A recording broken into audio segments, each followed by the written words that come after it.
Okay, welcome back to part 2 of all prophecy and context, or I guess it'll be all quotes in context, something like that.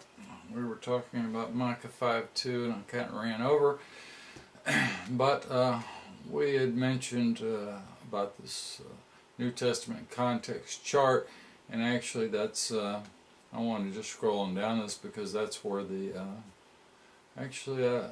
mention 2 Samuel 22:3 right there about that was the link that goes to Genesis 15:1, which was I am your shield. So if you're looking through your cross references, this is 2 Samuel's Christ the rock or Christ the stone, and then a lot of that's in Psalms and so forth. So I've got the Psalms, but this was the one here, 2 Samuel, that links Christ the shield, Christ the stone or the rock, and Christ the horn of salvation or the scepter, all together as one, which led me to Genesis 15:1, I am your shield, and then we summated with Micah 5:3. Now, if you go on down here, this is kind of the same thing we're actually doing, except it's verse by verse with cross references. So continuing on, I'm on like chart 3, but if I continue on with that, it'll probably take 300 videos just to do the New Testament, but it'll show all the context. So at any rate, I'll get on that someday, but right now we're just doing quotes. And 2:6, now you notice I had Micah 5:2 here, and all the quotes are the ones that are underlined. So if you just go on down, that's the bottom of the chart. The next one on our list will be Matthew 2:15, and the quote will be Hosea 11:1, which is also on the chart.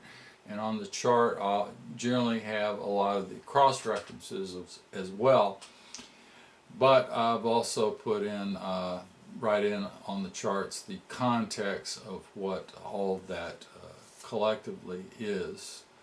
So, and I wrote on there the context of Hosea then is end time, because 1:11, it's like 9, 10, 11, those the end of chapter 1. That's actually quoted from Romans, so we've already covered that in the teaching of the Gentiles, and I wrote on here, Christ appointed his head over the house of Israel, who collected for the great day of God's harvest, Judgment Day. So that's an end time context at the beginning of Hosea, and we just actually went through quite a bit on that. But I said here, angel spoke to Joseph in a dream to flee to Egypt with Christ. So that part of Hosea is the prophecy of Christ coming from Egypt. Now, if you look back at here again, you should go back to the other chart. Then you should go over here and look at Hosea. Okay, so we're on 11:1, but then you can see Hosea 1:9 and 10 was quoted from Romans as 2:23, and both of these, and I didn't put it on here, both of these were actually quoted as Gentiles, in other words. So it said Gentiles in Romans chapter 9, you came back and it said house of Israel, house of Judah, under Christ at the end time. It's a prophecy of the royal priesthood and all that, and both of these go together. So that's how Hosea starts out, and then you can see, if you want to see the context of Hosea, just look at the other ones that are quoted, and then all the way up to chapter 13. So let's just kick back to Hosea chapter 11, verse 1, and see what it says. When Israel was young, I loved him, and I called my son out of Egypt. They called them, so they ran off to offer to Balaam and incense to idols. Although I gave Ephraim a leader, again that would be Christ, who lifted him up in his arms, they would not perceive that I helped them. So here Christ is saying, he brought you out.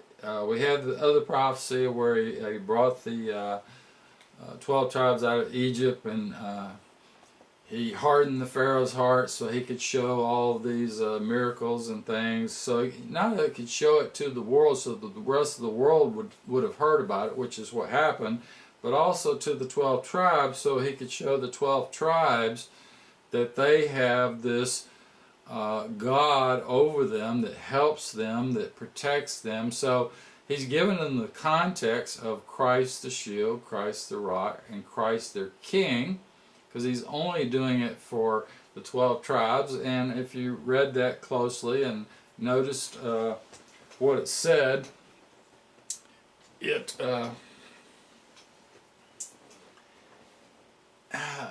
somewhere there, you know, because they were over in Goshen, so it mentioned, I think it was about the darkness. I'd have to look back. I think it was about the darkness, maybe the frogs, and maybe some of the other stuff, how none of that affected them over in their area where they lived over in Goshen, because they had sheep and other animals, and the Egyptians apparently kind of detested sheep herders, for example, and people that tended animals. So cattlemen, we would call them, I guess.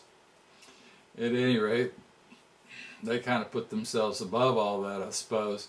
So they ended up really getting the best land because it was in an area where it got a lot of water, and the rivers, I guess, maybe flooded and all that, so it was good bottom land, or however. But then again, it tells you in the prophecies, if you're reading it, that it didn't affect them. So that was the idea of Christ the shield. Okay. And then you can read through these other ones and put these other ones in prophecy. And here he's just saying, well, you know, I did all this for them and they don't perceive it. Well, some of them don't perceive it. They just basically get used to the fact that they're blessed, and then they do whatever they want and think it doesn't affect them. So that's the idea of Jews against Christ.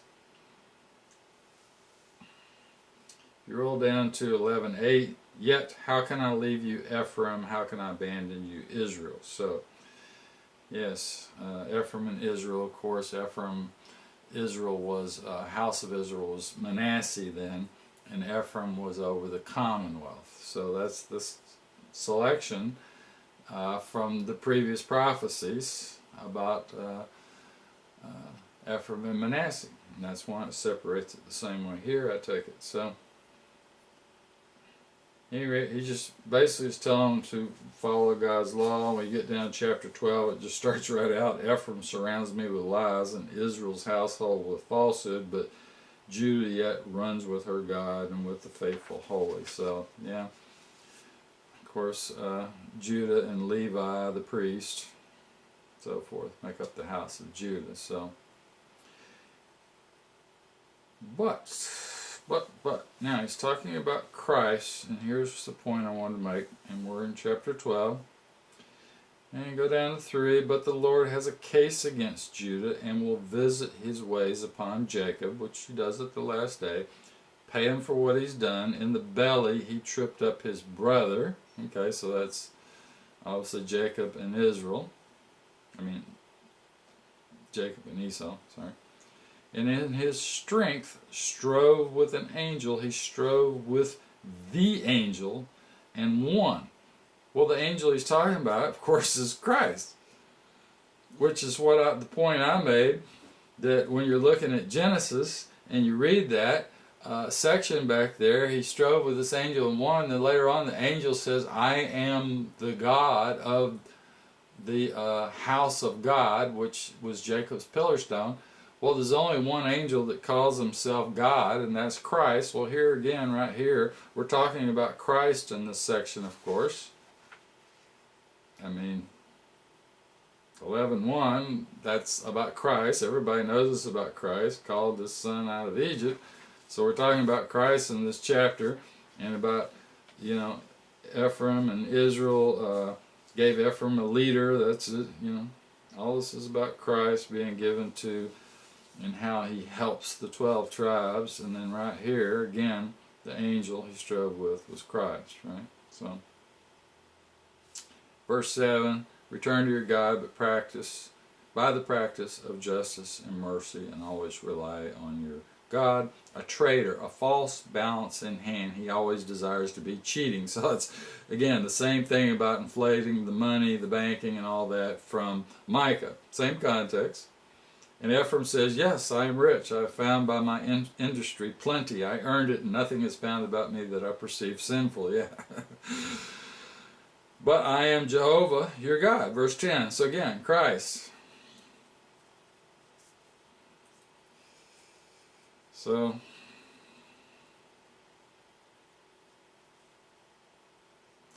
if you go down to 14, and the Lord Israel led by a preacher and by the prophet he guarded from Egypt. And again, he's talking about Christ the shield. For yet now Ephraim is bitterly vexed, for he is all splattered with bloodshed. So his judge, again, Christ, will fix infamy on him. In other words, he'll be judged at the end of time. So all this is in the same context if you read it properly. And you should go forward and back and look at the different things that are taught here. And you should be looking at the cross-reference, because a lot of this comes back from the New Testament in cross-references if you're looking at your cross-references. Now, if you get to the end of Hosea and look and see how this kind of wraps up in chapter 14, let's just see.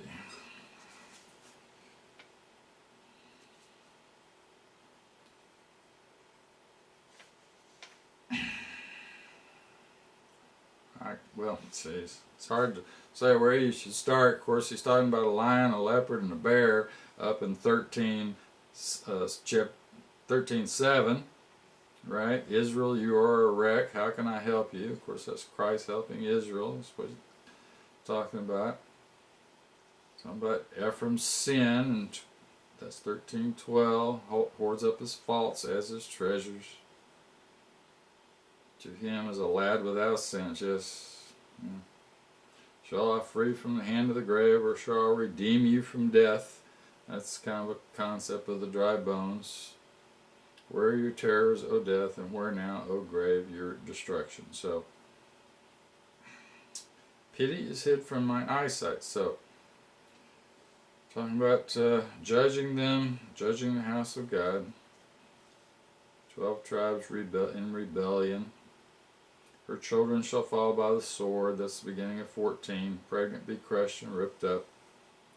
To your living God, return Israel. So, tell them to come back, follow his law, set up a proper justice system. Again, for by your own sins you have fallen. That's verse 2. Choose your words, return to the Lord. Say.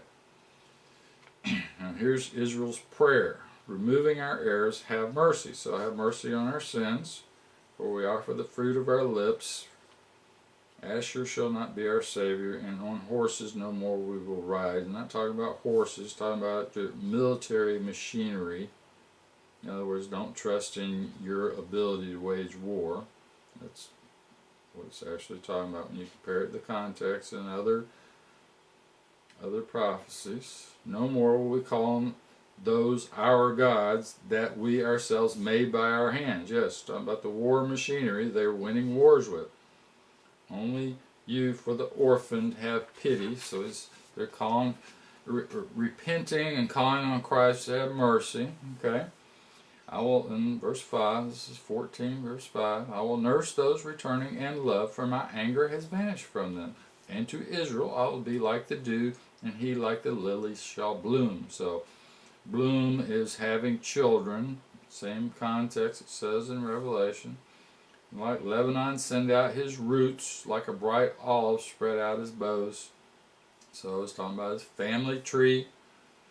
Lebanon's fragrance be his, and those passing shall rest in his shade. He shall live like the corn, spread out like the vine, with a scent such as Lebanon's wine. So talking about your family tree spreading out, but now it has a nice scent because you don't have all the sin, you're not doing all these crimes. That's the idea. So, what Ephraim, to me were your idols, that's verse 9. I depressed you, but now will endow. I am like to a flourishing pine tree. Your fruit shall be found on me. Your fruit are these children. Think crops and Revelation, what was it, chapter 22, right around there, it says something about your crop.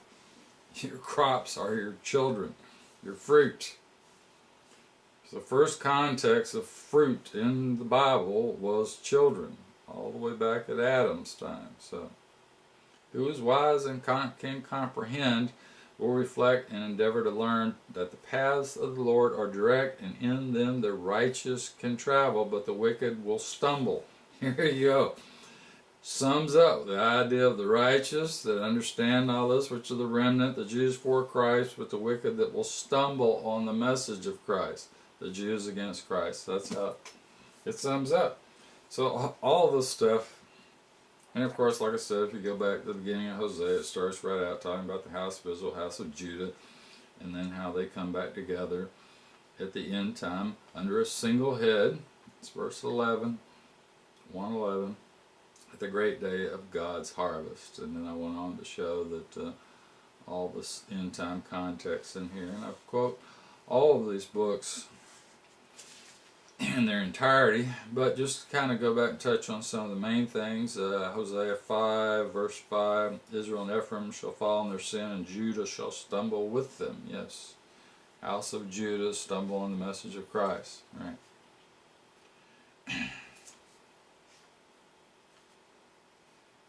5:8, 5:9, Ephraim shall be a waste in the day of reproof to Israel's tribes. I proclaim the event. Judah's chiefs are like breakers of bounds. That's in Zechariah 11:14. Look at your cross references. So on them I'll pour out my rage like a stream. Yes, he's the one that judges. Same way he brought you into captivity in Assyria and brought you into captivity into Babylon. He helps those nations and builds them up so they can attack you. That's just the way he does it. So if you don't follow his law, eventually he just says okay and comes and destroys your country until the remnants left behind that it's just the way it works.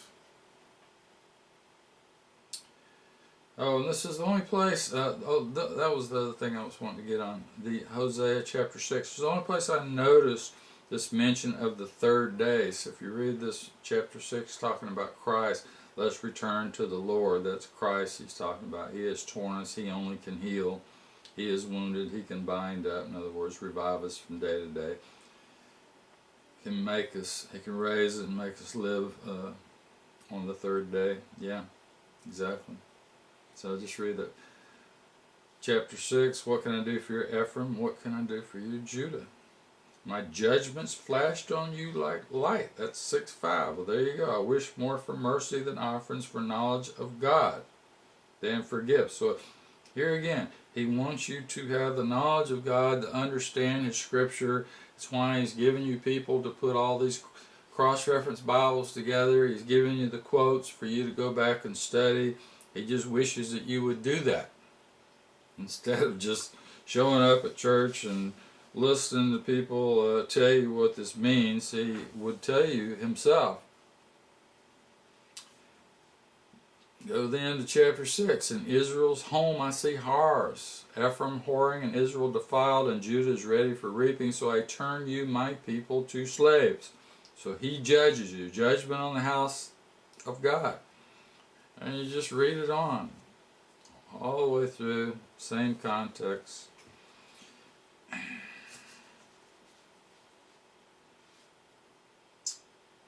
Chapter 8. 3. Israel cast off the good, pursued by foes.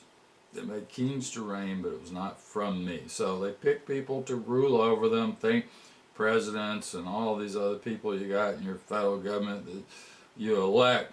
But they're not godly people. You're not electing godly people. You're not looking at your people in your church and electing the people in your neighborhood, your county, the most godly people in your county, and putting them in all the positions in your government so that you will have a godly government. You're not doing that. So, yeah, you basically say, oh, well, we don't have to do that. But the Bible says just the opposite. You do have to do that.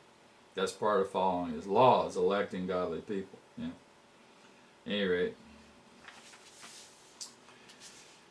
so I guess there's more here, but a lot of cross references here and so forth, but that's all we can do on this. And that was Matthew 2:15.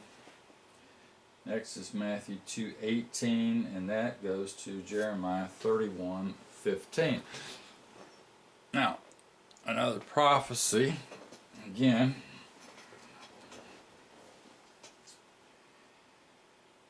And I wrote on there, 12 tribes redeemed by Christ at end time from captivity. Now, that goes to, since we're already on this chart, let's just go up to Jeremiah chapter 31. Oops, right there, right above. Okay, there you go. Look at your chart. Now, I'll put the note on there. House of Israel, house of Judah, under Christ at the end time. That's the prophecy. It's one of the main prophecies in the Bible. Is Jeremiah chapter 31. It's actually chapter 31, 32, and 33 are all the same context. It's the number one prophecy of all 12 tribes being brought back together under Christ at the end time. 3 times in Jeremiah. Of course, that's on my 2 witnesses chart if you look at it. Yeah. So, the prophecy here, we'll go look at that. And this will be very interesting. Oh, and since we're here, let's just scroll down. That's 2:18. I've already got it here. 2:16 to 18. Edomite King Herod ordered the murder of the children in Bethlehem and a failed attempt to kill Christ. That goes to 31, and you know, it's 31:15 is the actual quote. I'm just saying you need to proper context read these 3 chapters in reality. So let's go back. There you go. Jeremiah 31. So the actual context, if you read Matthew 2:18, that's Herod killing his children, and it quotes this prophecy where right in the middle it says it was fulfilled. If you go back and look at it here in Matthew, it says, then was fulfilled what was spoken through the prophet Jeremiah. He's talking about his children being consoled. And then the next thing is Herod was dead after that. Yeah, he killed the children of Israel, and then right after that, the next thing you read about is he's dead, and his son takes control. So, okay, yeah. Yeah, maybe God doesn't like some of these people and judges them a little quicker than they expected. Yeah. So, Jeremiah 31:15. The interesting thing about this is, and most anybody that knows Scripture can tell you this, if you go back and read this, in Ramah a voice is heard, the weeping and moaning of Rachel, bewailing her sons for her children, refusing all comfort because they are not. But the Lord replies, thank Christ, restrain your voice from weeping and your eyes from shedding tears, and rest from your grief. When you quit your enemy's land, let this be your hope, says the Lord. So in other words, when you're brought out from the enemy, your sons shall return to their home. Now this is an end time return of captivity. And we'll show that. I have heard Ephraim murmur. He goes, controls me, and strikes like a heifer unused to the reins. Turn me, and I will return, for you are my God ever living. And just read that. My dear son's Ephraim, my beautiful child. I spoke sharp to him, but I always remember my love is with him in tender affection. So, and next, set up your, that's verse 21, set up your beacons. Now, this beacons, I mentioned flags, beacons, ensign, and the word standard are all used interchangeably, especially in Isaiah and Jeremiah, about the standard. Israel is teaching of the standard. It's probably at least 30 or more verses that all talk about the standard all others will be judged by, and that standard is used for Christ, and the standard is used for the 12 tribes after they're redeemed. They're set up as the standard in New Jerusalem, and they'll rule over the world. That's the idea. So set up your standard. Fix your heart on the mounds by the way that you marched. Return, Israel's daughter, return to your city. So it's the return from captivity, as it's just said, to your city. How will you wander for your home? Return, for the Lord has prepared a new thing in that land, a woman embracing a man. This is end time return from Christ. Now, before we go any further, we just kind of ended at 22. Let's back up and kind of look at from before, because verse 31, chapter 31 starts over here. One of the first things it says,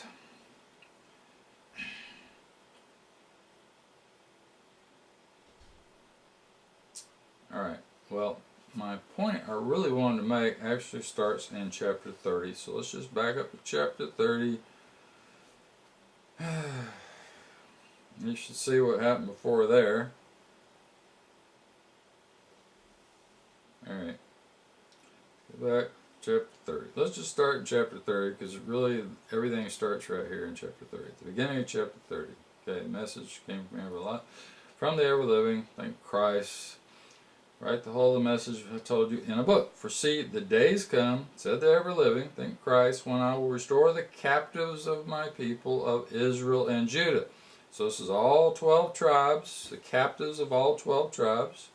Return them to the land that I gave them to their ancestors, and they shall possess it, all 12 tribes.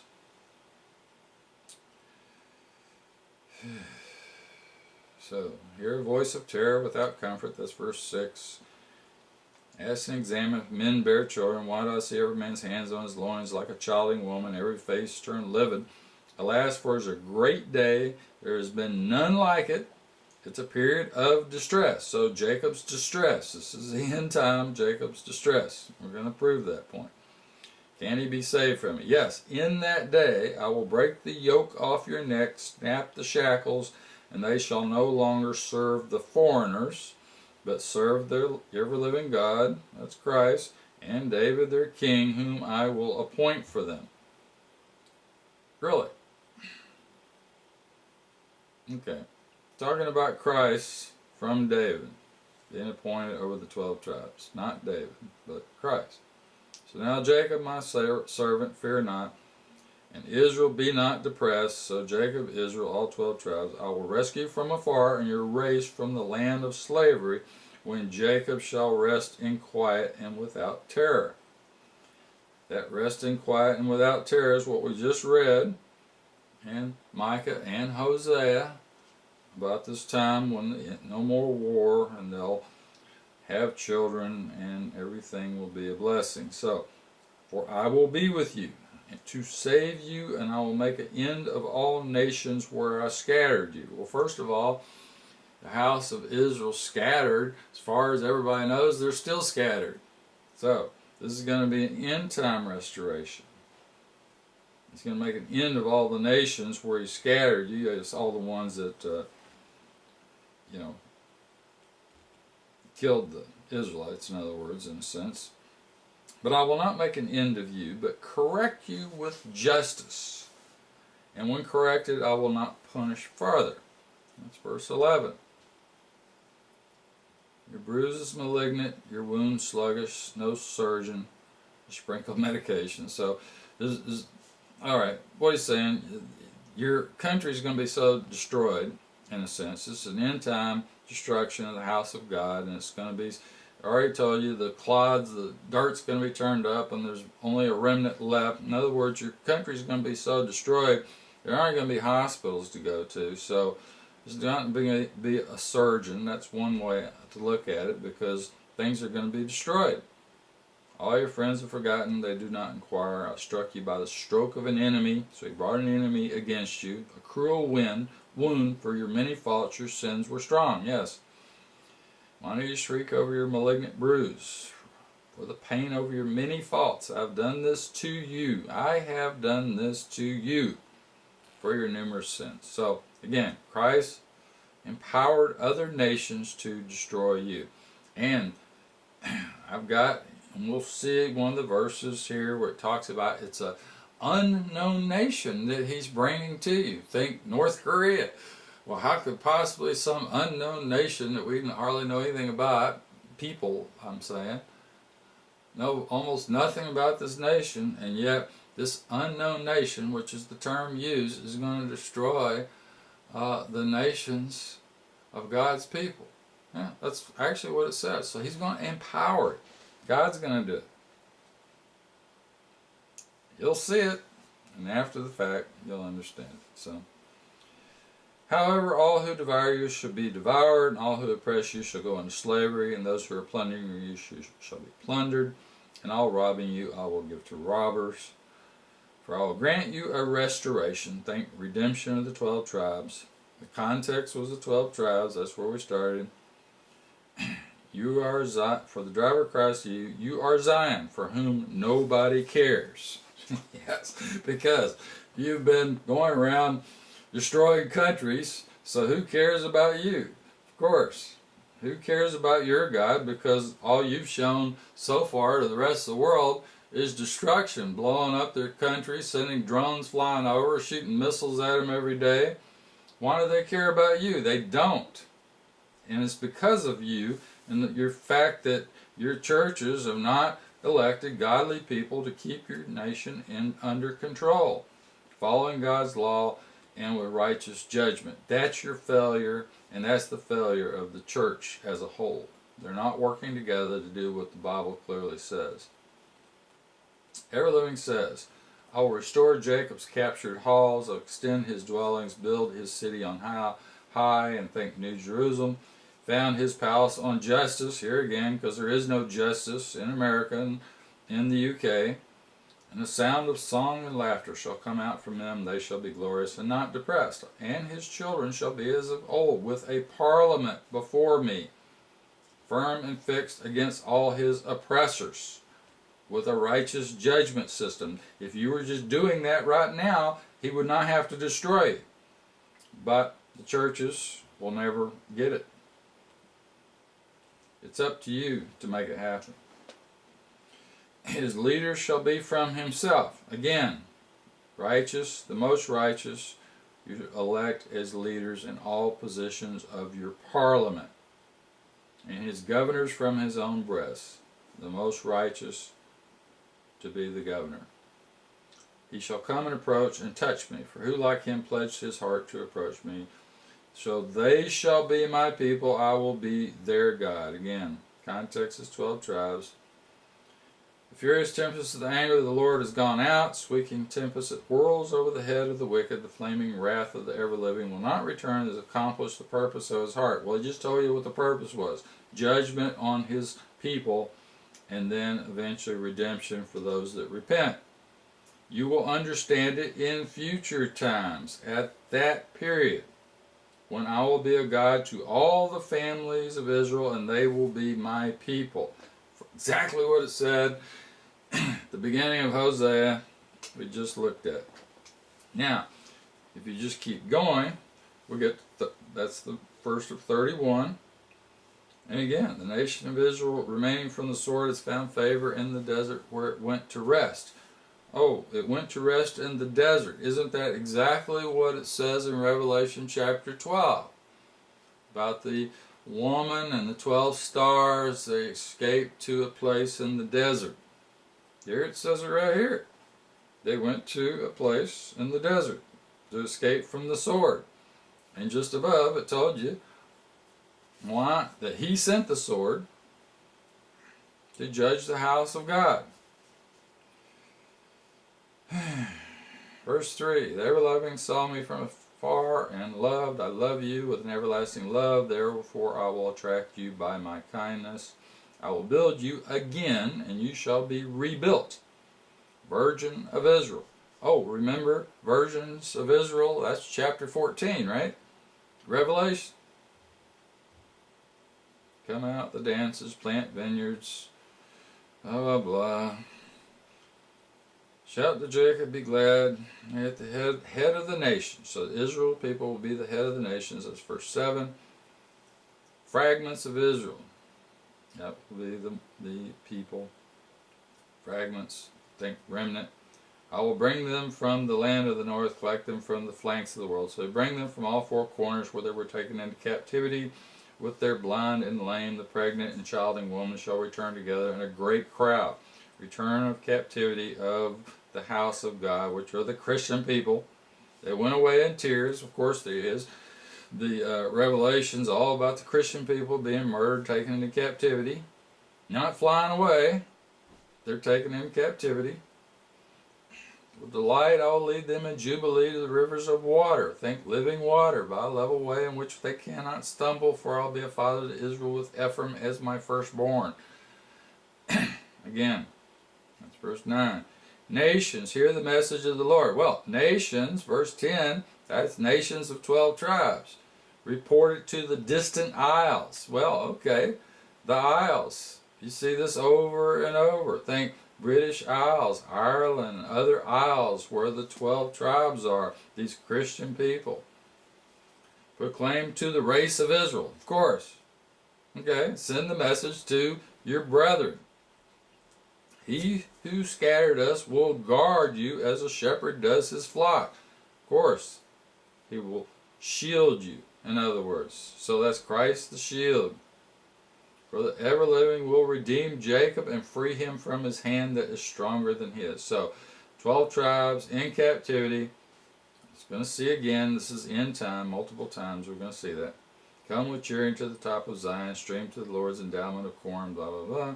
So they're going to be restored. She'll be like a watered garden. Never again endure distress. So that's the end of verse 12. Girls will dance, blah, blah, blah. I'll change their sorrow to delight, and then their sorrow, sighing and anguish to gladness, satiate their priests with fat, fill my people with benefits. That's 14, and then boom, this quote to Matthew 2:18. You see how this quote to Matthew 2:18 has nothing to do with the context of Jeremiah 31. Let's go on now, and I'll show you that it doesn't have anything to do with it. It's just stuck in there in the middle of everything, completely out of context. So it's a prophecy of the first coming of Christ within a prophecy of the second coming of Christ. Like I said, I don't know how many times. Let's continue now with verse 23. They shall again say this thing in the land of Judah, the cities where when I restore you from captivity. Still talking about the 12 tribes. Ever-living bless you, home of righteousness, hill of holiness. Think New Jerusalem. For Judah shall reside in it, all his cities, together with farmers and the shepherds of flocks, when I will refresh the weary life, fill every exhausted soul. For see, the days will come when I will sow the house of Israel and the house of Judah with the seed of man. In other words, he'll increase the numbers of all 12 tribes and the seed of cattle. He'll give them cattle. And of course, he already talked about vineyards and all this other kind of thing. So, increase their ability to produce food. Think of it that way. And as I watch them to pull up and drive out and break down and to ruin and to punish, which is what we just read, Christ brought all this calamity on you in Revelation. Now he's bringing all 12 tribes back together. He's giving you cattle and vineyards and food. It will come in the same way. I'll watch over them to build and plant. In other words, the same way that he destroys you, he'll watch over you to build and plant, give you children, and help you with all this food. In other words, it says they're ever living. In those times, they shall not again say, the fathers have eaten sour grapes. You have to go back and look at that. That's a multiple prophecy about sour grapes. Just back up. It's in Jeremiah. Look at your Strongs.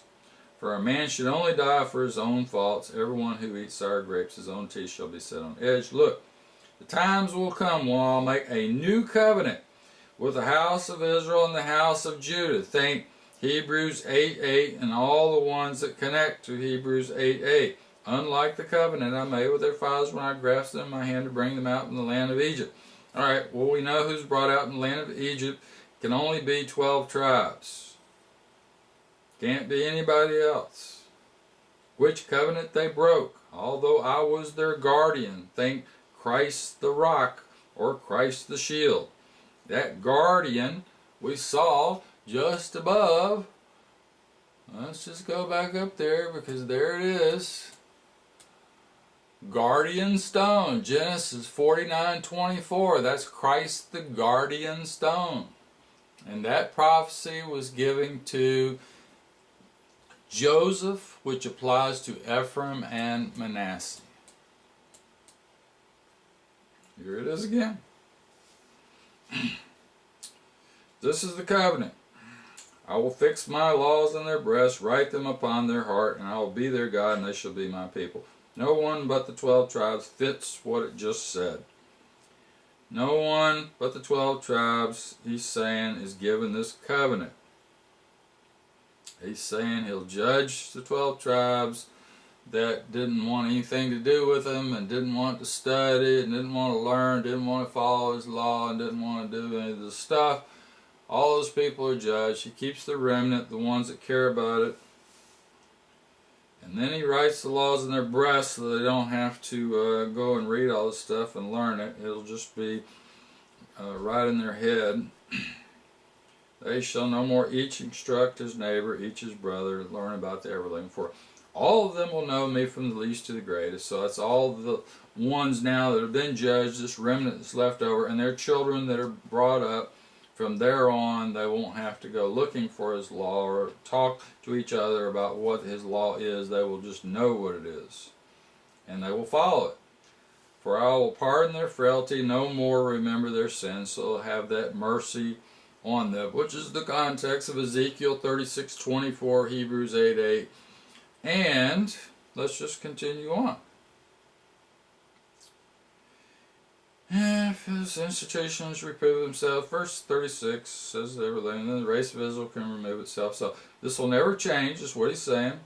Skies above, everything I've done for the race. So this will never change. Verse 7:37. Be sure the times will come when the city will be built for the ever-living. Alright, that's verse 38. Think New Jerusalem. Talking about New Jerusalem coming down, because this is end time. It'll never be pulled up or thrown down forever and ever. That's the end of verse 40. Okay.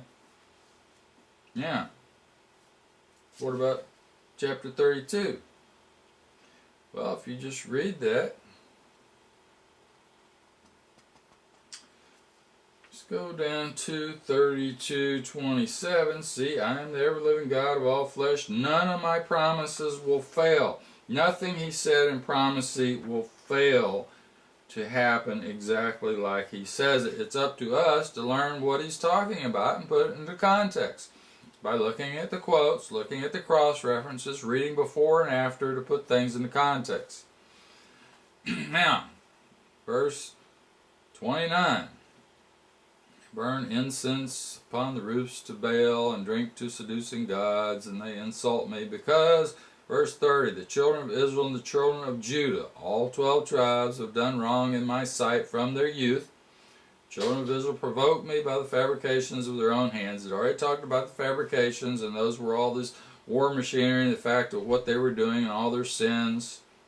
Okay, same thing it mentions in Revelation. I mentioned at 9:20. I've harped on that a number of times. Just look at Revelation 9:20. It mentions 4 things, but it's banking, it's warmongering, it's fornication, it's sorcery. Yeah, I mean, I define sorcery. For the city has been in anger. It's been to me anger and wrath from the day when they built it till now. Talking about Jerusalem, but in a sense, it's talking about the holy people of today and their city that they built. They make me sweep it from my presence on account of all the wickedness of the children of Israel and the children of Judah. So whatever cities, modern day cities of all 12 tribes live in, they're still provoking God by the fact that they're just not doing what he told them to do. Proper justice, set up your government properly, put your most righteous people in your government. That was what he told you to do. That's what you're not doing, and you don't even care about it. They, their kings, nobles, priests, and preachers, with the men of the population of Jerusalem. They turned their back, not their face. Although I taught them, beginning to teach them early, but they would not listen nor take correction. They even set up their idols in the house upon which my name has been invoked to defile it. and erected columns to Baal, and blah, blah, blah, passed their sons and daughters to Moloch. So here he's looking at things that has been mentioned historically, and by the way, this he quotes, and Christ quotes in the New Testament about taking these people out of the book of life because they did this, killed their sons, offered them to the Moloch, in other words. He says, well, I'll take them out of my book of life. But, however, verse 36, God of Israel, right? God of everybody, gave them famine, plague, collect them again from all the countries where I've driven them in my anger and indignation. So he doesn't like what the house of God today is doing. It's not paying any attention to his words. Even though it acts like it is, and people go to church every day and think they, every week, think they're doing pretty good, or you're not actually doing what it says. I will restore them a great gathering. It's verse 37, where they can dwell in security. They will become my people, and I will be their God. Again, all 12 tribes. I'll give them a united heart, united course. They will reverence me continually to their own benefit and their children after them. Think posterity. I will record an everlasting covenant with them. That's exactly what it just said in the previous chapter. I will not cease following them with benefits. I'll put reverence of me into their hearts so they'll never abandon me. Just said, write the laws in their heart. It'll continue from there on forever. This is end time. Can't be anything else. And then just go on. Talks about farms, how they benefit you. I'll restore the captivity. That's the last verse of 32. Oh, well, what about 33? Guess what? It says the same thing. Exact same end time context in 33. Verse 5, I've hidden myself because of all their wickedness, blah, blah, blah. Just read it. It says the same thing. It says the same thing we just read in the last two chapters. I'll restore the captivities in the country of the former state. That's verse 12. Be assured the day has come. Verse 14. And I'll accomplish this good promise which I promised to the house of Israel and the house of Judah. All 12 tribes in those days. It's not to all the people. I will cause a perfect scepter to rise up. There it is. That's Christ. Genesis 49:10. The scepter. He will execute justice and right in the land. In those times Judah will be safe. Israel rests secure. Alright, well that's not the first coming. There's Christ, the perfect scepter, in Genesis 49:10. There's the prophecy, except, now, if you were the Pharisees looking at that and say, okay, well wait a minute. You're going to bring all 12 tribes together, and it just said this the 2 chapters before, so do it. What's the sign of this being done? So if you ask Christ that when he was here, well, he's not doing this. So that's why they killed him, because he didn't do this while they were here. They didn't realize, had no idea of this thought of the first coming and second coming, but they can read this, clearly see what the prophecies mean, that he's supposed to do this. The Messiah will do this. Well, he will. But it was the same Messiah that came before that they killed. There's also prophecies about that as well. Once we see them, it'll make sense. First coming, so you got prophecies of the second coming within historical prophecies or within prophecies of the first coming. They're mixed together. That's why people can't make sense out of them. Verse 17, they'll not be wanting a man to David to sit upon the throne of the house of Israel. So on. For all time. So, I think, yeah, okay, but that's a second coming. Still, I think we still have people on the throne of the house of Israel in reality. But, doesn't matter. This is an end time context. All 3 chapters are end time. Let's just continue on because we're out of time. He goes on, my institution, my servant David, that's verse 21, to have a son on his throne, the Levitical priest to be my ministers. So that'll continue forever. Race of my servant David, the service of the Levites to me, verse 22. Came in, came again, 23. Have you seen what this people say? These 2 families that the ever-living chose, he has cast off and rejected the nations from continuing in his presence. So nations of the two witnesses, all 12 tribes, the end time chosen people, the house of God, but they cannot even figure out that what they're teaching in churches is not what the Bible tells them to do. They keep running off thinking, well, we'll just pray to God, He'll have mercy, and we'll fly off and miss all this persecution, but that's not what it says. First of all, you're supposed to have righteous government, righteous judgment system, and the only way you can get that is for all of the churches, all of the people working together for a common cause. That's not what you're doing. And then you're sending your people out to go to all these heathen nations and try to turn them to Christ. That's not what he says. He says he's only for the 12 tribes. So you're not even looking at what he tells you. He's only the God of Israel. From the beginning of the Bible, he's only the God of Israel. And he makes the 12 tribes out as gods by the fact that he shields them and he gives them the knowledge of prophecies and how to teach those prophecies, and all that information he gives only to his Israel people. He doesn't give it to the heathen people. You can go out and try to convert people to Christianity from now on. You'll have success, and I'm not saying there's anything wrong with that. What I'm saying is that's not what he told you to do. He told you to go to your kindred people, teach them. Every prophecy says the same thing, but you're not doing it. Today, the churches are still not doing what the Bible clearly says.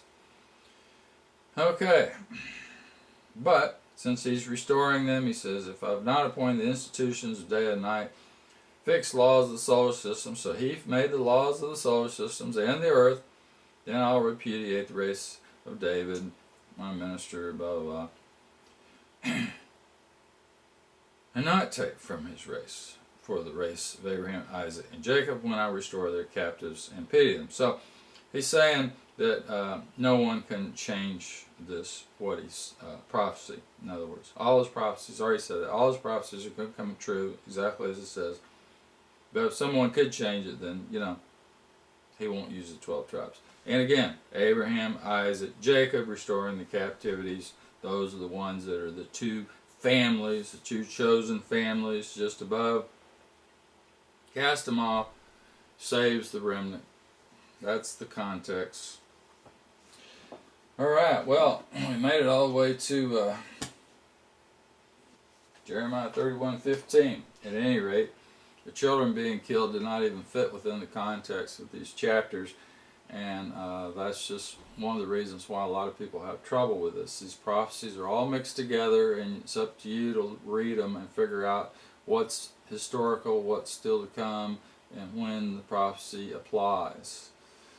So I'm doing that best I can, and we'll come back with video 3, and thank you for watching.